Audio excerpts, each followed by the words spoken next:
condenser fan.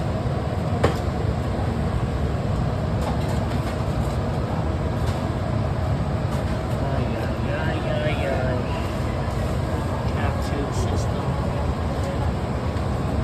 The cap tube wraps around. This thing's gonna have bled out, hopefully from the piercing valve. We can just put some gas in it, get them through. Delfield, actually. There's no tag inside. I was thinking it just ran down. But no. So, Delfield. Love it.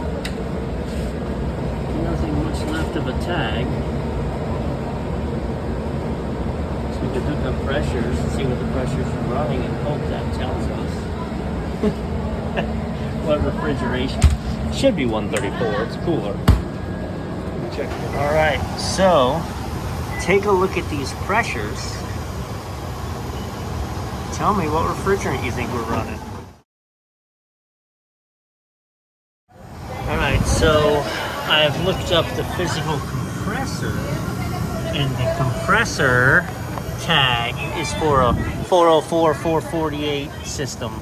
So I'm gonna go with, this is 448. Definitely, I stopped thinking it was for 134 when I saw we were at 175 or 180 PSI. Okay, we are very much restricted. I put a, that's it. I put a hoop of gas in, and there you go. So, definitely we're restricted. My complicating factor is this: I'm completely blind here. I have no model number, no serial number, no ID to go on. There's a sister unit just like this in the building, and it also has no model number, no serial number. So I can go on that compressor. I can go on, looking up this Delfield unit and finding out what it's comparable to, but like, I'm fairly new on the scene with this owner, and we may have to go back in the archives and find out what work was done on this to see if they recorded exactly what it is. You're definitely restricted, right? Definitely restricted. I didn't get any hits from the leak detector. And again, that compressor, so I would go, man, is it possible that you're running 134A in this guy? But no, the compressor, and I looked up the model number of that compressor and found it, and this is not a 134 compressor.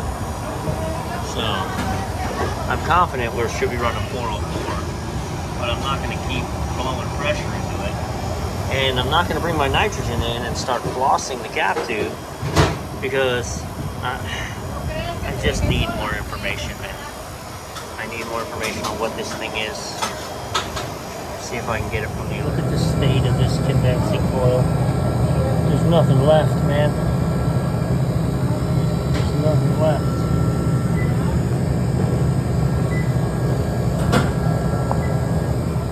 I'll show you something interesting about this condenser coil. So you can see your hot line going in. Let me get this focused on the coil here. Far enough away you can make sense of it. So there you go. So we're looking at the whole coil, right? And if you look at it, 94 at the top.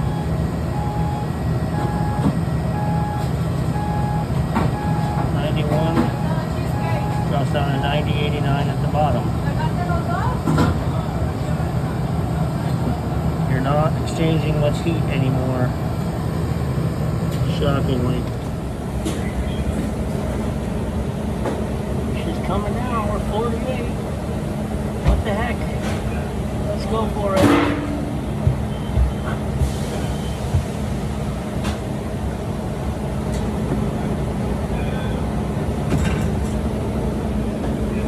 Yeah, I mean, it's not fixed. No way. But she is starting to put out. She is starting to put out 30-degree air. So what the heck? It'll last until it doesn't.